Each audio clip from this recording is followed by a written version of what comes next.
Greetings to all my fellow watch enthusiasts on YouTube and Facebook and wherever else this video might be seen and shared. Celine Driver once again, bringing you another unboxing and review of a watch that is mine, and it's a Zelos. They usually are mine when I get them. Sometimes not, but 95% of the time. Today I'm going to present to you the other second generation Thresher GMT that I picked up. At the same time I picked up my Aventurine Thresher, which you saw in a previous video. This one is a little bit more rare insofar as there are only 200 of these made as opposed to 300 of the Aventurine. They only made 200 of the second generation Thresher with the Damascus case. Now, I did not say Damascus, I said Damascus. There is a difference. The Damascus watches are steel. Damascus is titanium Damascus. Now, for those of you who are unaware of what Damascus refers to, no, it is not the capital of Syria. Hopefully the YouTube algorithms will pick that up, that I'm not talking about Syria. I'm talking about a metal forming technique whereby the metal of an object, it could be a watch case, it could be a knife, it could be a sword, it could be any piece of metal that is heated and folded sometimes hundreds of times to make special and unique patterns in the steel. When I show you the box, the unboxing, you'll see. Meaning that no two objects made in the Damascus technique are exactly alike. And inside the standard for the time Zelos box, we have, of course, the Zelos metal card showing that this one is number 55 of 200. We have inside the watch roll, and inside the watch roll we have the watch. Now, you can see immediately what Damascus looks like in the metal, and also the pin buckle is also in Damascus steel. Let me zoom in here. And you can see the patterns that are formed from the different foldings of the metal that occur. And each, now, as you can see, this is number 55 of 200. But insofar as each case is going to have a different pattern, it pretty much means that a Damascus watch from Zelos is going to be effectively a one of one. You can even see the Damascus pattern extends to the crown as well. It's a beautiful, beautiful watch. Now, Damascus is something that Zelos has made its bones with. That's folded over and heat-treated titanium. When they've done steel, they've generally left it unheat-treated and raw like this. But the Damascus watches have generally been heat-treated either to a color of yellow or a color of blue, which is the more common. The yellow ones are actually less common. And also, if you remember my other second generation Thresher, which was in titanium, came with a titanium bracelet.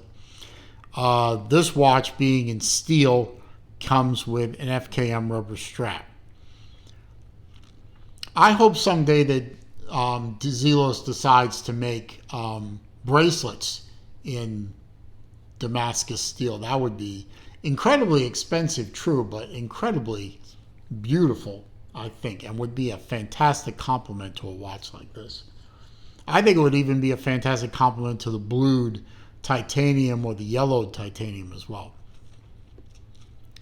Now, as I told you in my last video, the main difference between the first and the second generation Threshers are overall size. The first generation Threshers were bigger and thicker watches.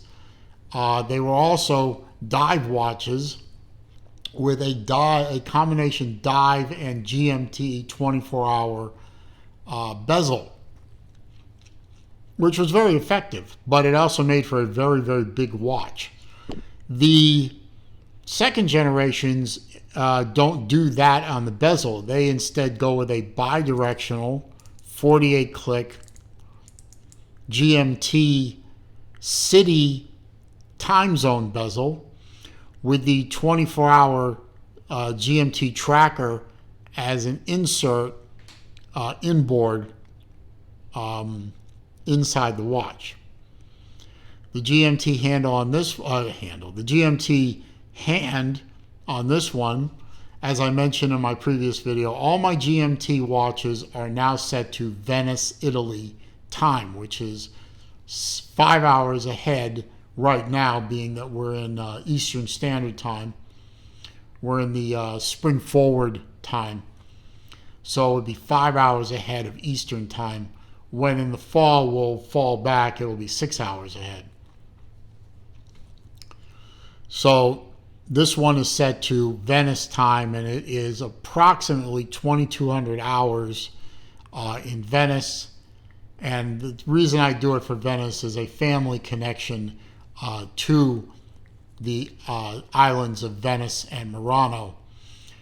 So in honor of my family, specifically my mom and my late father, all my GMT watches are set to Venice time. Or they will be if I forgot one. The watch is beautifully faceted. It is a 48-click bidirectional bezel, 24-hour track inboard, very subtle date window at the 6 o'clock. It is a true traveler's GMT. When you unscrew the crown and click it to the first position, you can see that the quick set is done by moving the hour hand. It moves independently and will drive the date window either forwards or backwards. So it is a true GMT watch, at least in my mind. Second position is time setting, which hacks the movement. The way I like to set these watches, and the way I think you should set these watches, you basically set your GMT hand by doing the full setting of the watch. Set it to the time you want the GMT to indicate. Then you set it to the first position and drive the hour hand to local time.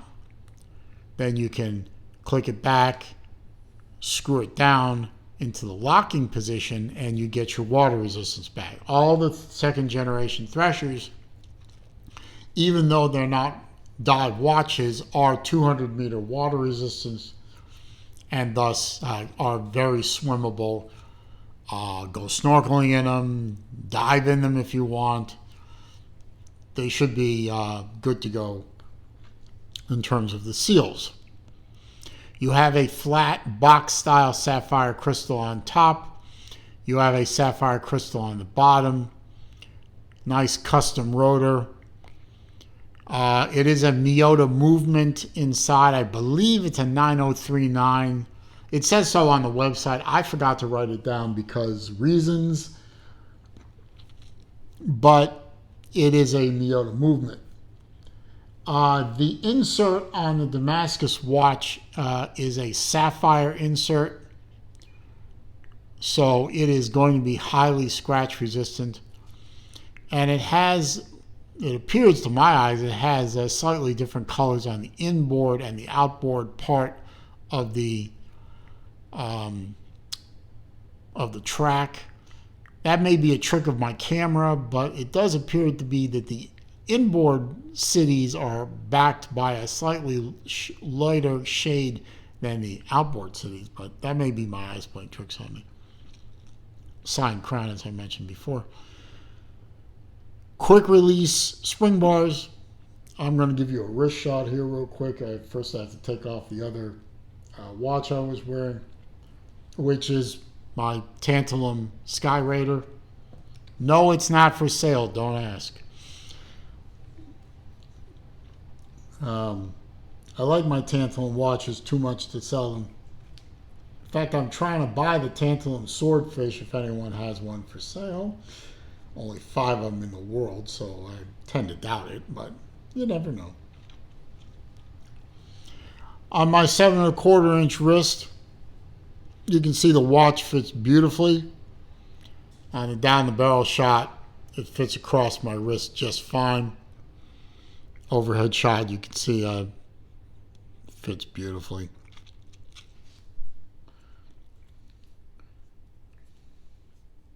It's a great travel companion watch. I don't know which one I would take on a trip, whether I would take the Aventurine or the Damascus. Hell, I might take both. But the fact that they're easy to set for local time, they have the GMT hand that works well, and you can drive the date, back and forth very easily without having to run the quick set through an entire month if you need to. Makes this watch a great travel companion.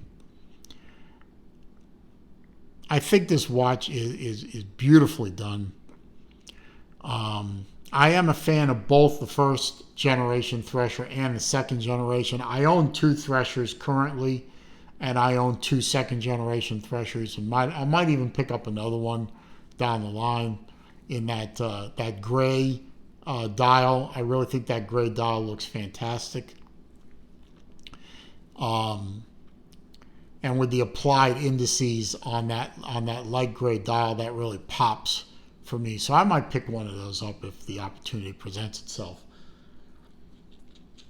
So not much more to say about the watch. It's beautifully done. I believe that there is still supply of all the other lines of the second generation Thresher except this one. I'm pretty sure this one is sold out by now. They might pop up on the secondary market now and again. So if you're interested in one of them, definitely keep your eye out on for that, but not this one. This one is where it's going to be staying for quite a while. So I hope you enjoyed this video. I hope you found it to be entertaining, useful, informative. I certainly enjoyed making it for you. So if you enjoyed it, please click that thumbs up button. It does help with the YouTube search algorithm. Helps bring people to the channel, and that is always a good thing. Comments, questions, suggestions down below. I do read them all. I do respond to them all. However, if you are going to try to insult me, you're going to try to troll me, or you're going to leave links to bad places on the internet, I'm simply going to delete the comment and block the commenter. If you're new to the channel, of course, welcome. I'm glad you found the channel. I hope you enjoyed this video. I have well over 1,000 videos on the channel. I have well over 200 videos on Zelos alone. I don't think you'll find a better source of information outside of contacting Elshin Tang directly about Zelos watches than my channel. I'm not saying that to brag. I'm just saying that to say that, I love Zelos, and I think I'm a pretty good source of information about them. So please feel free to watch as many videos as you like. All I ask in return is that you click that subscribe button. And when you do, don't forget to click the bell icon too, so that when I upload new materials, you will be alerted. And as I always say at the end of my videos, it is a crazy old world out there. It is not getting any less crazy, so please be careful out there. Stay safe, be well. See you soon.